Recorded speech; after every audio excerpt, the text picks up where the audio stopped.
What is up, players? This is Jay from Epic Reset Gaming here for another Tutorial Tuesday.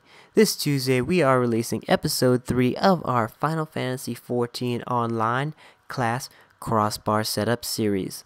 This episode is going to be focused on the Conjurer, which is a highly requested class. Alright, so if we pull up our UI, you can see our adventuring bars, and if you still don't know what adventuring bars are, please check out our series pilot on our channel. Now let's switch to our combat bars, which is ironic to call it that because we are a healer. I still stick to the premise where I put my attack skills on the R trigger side and my healing and buff skills on the L trigger side. That's how I like it. That's how it is kind of more comfortable for me, and this is how I feel it is more efficient. Now, being a healer class, you're going to attack occasionally. It will help out your party, and if your party is doing well, you don't have to deal with too much craziness, and you can get some hits in to help the battle progress. Now, like I said in previous videos in the series, basically I work in a counterclockwise direction based off the default setup that Square Enix has set this game up with. So I might hit them with an arrow, a thunder, and then move on to healing the party. These being my main attack skills that I try to push off immediately in a battle, because when you're focusing a lot on healing the party, you can't get a lot of hits in with Stone, Stone 2, even Ruin, which is a cross-class ability, because there's cast time, and that takes away from your healing abilities for your party, and that can hinder your party greatly. Thunder and Arrow having damage over time, pretty much you are attacking them when you're physically not pressing buttons to attack them, so it's actually pretty nice to have. Now, I do have Repose on here, which is a sleep skill basically. Now, when you're a Conjurer, you might end up putting some mobs to sleep to help out the tank and the party itself. With that being an occasional thing, I do have quick access marks to target to ignore 1 and 2 so that people don't attack the mobs that you put to sleep. Very helpful in my opinion. Now, to explain the D-pad side of my R trigger side, I do have a few attack skills here, 2 mainly being from the Conjurer class, 1 from the Arcanist. Now, these skills I don't apply in a high movement situation, so they are on the D-pad side, like I explained in my Gladiator video. The D-pad side is used with your left thumb, so you have to take your left thumb off of the movement stick, and that will hinder your movement abilities.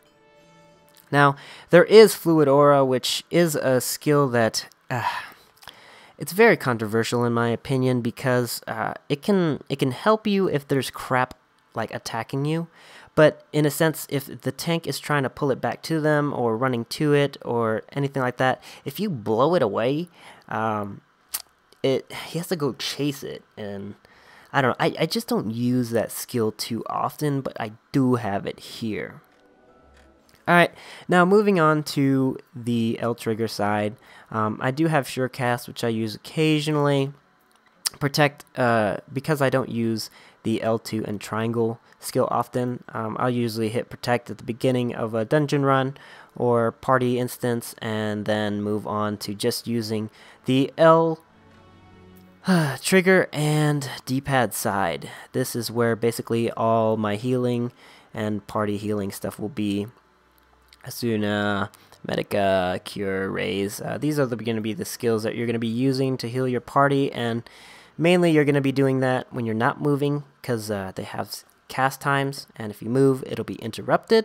So I put that on the D-pad side so that when you are doing a healing ability, you don't accidentally move, because your thumb should be on the D-pad. So I hope that makes sense. This should be really helpful for most healers on a gamepad. I don't have too many problems healing anybody in any instances. I do run the lower level dungeons just to level up my Conjurer and to get party healing skills up, basically, because you want to be able to efficiently heal a party. And when it gets to parties of 8 or more, you're gonna have to be on top of your game. Now, one thing to remember about being a conjurer is your filters. With my filters, you have to change them when you are a conjurer. Basically, when my weapon is drawn, I actually see right now I don't have it set up because I just switched it for this video, but I'll have it so that we have all enemies and party members, and this is for an instance. Now, if you were outside of like a dungeon run, just kind of doing some party leveling, you could go ahead and add non-party playable characters so you can heal other people. Makes it easier for targeting them. And just note that you have to change this, otherwise when you pull out your weapon and start using the D-pad to look for your people to heal, you're gonna have some issues. Now, this isn't related so much to your party itself, because you can target your party with up and down on the D-pad, but definitely when you're trying to heal other people, it's gonna be quite difficult.